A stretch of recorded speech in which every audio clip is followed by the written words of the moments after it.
vai ir cilvēki, kuriem braukšana vienkārši nesanāk? Nu, kad saprot, ka nevajag viņiem vienkārši sēsties pie stūres. Nu, zin kā, ir daļa, kuriem vienkārši sanāk viss daudzreiz grūtāk, bet es neteiktu, ka ir cilvēki, kas nevar iemācīties braukt, kā manā praksē bijuši ļoti daudz dažādu gadījumu, un pieņemsim, bija viena omīte, kas pie manis pārnāca mācīties braukt, nu tiešām sieviete, tādā cienījamā vecumā. Viņa atnāca no instruktora, pie kura viņa brauks kaut kāds tā ātri stāstot, kaut kāds 60 braukšanas vai vairāk pat. Sāka pie maniem braukt, mēs pat pirmajā nedēļā dabūjām diezgan labu progresu viņai, un pēc tam viņa saslima, atnāca pie manis pēc nedēļas pusotras, un mēs sākam braukt, un viņa pilnībā visu atkal ir aizmirsusi.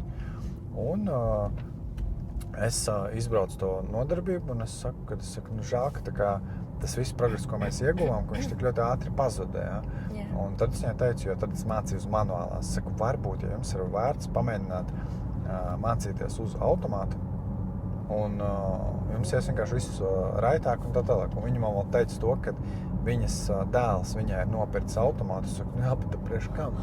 Patiešām. Jā, un es viņai kā saku, es saku, nu pamēģiniet, rekurs iedošu jums foršu instruktoru uz automātu, pamēģiniet, paskatieties, varbūt viss sanāk un nav jāčakarējās.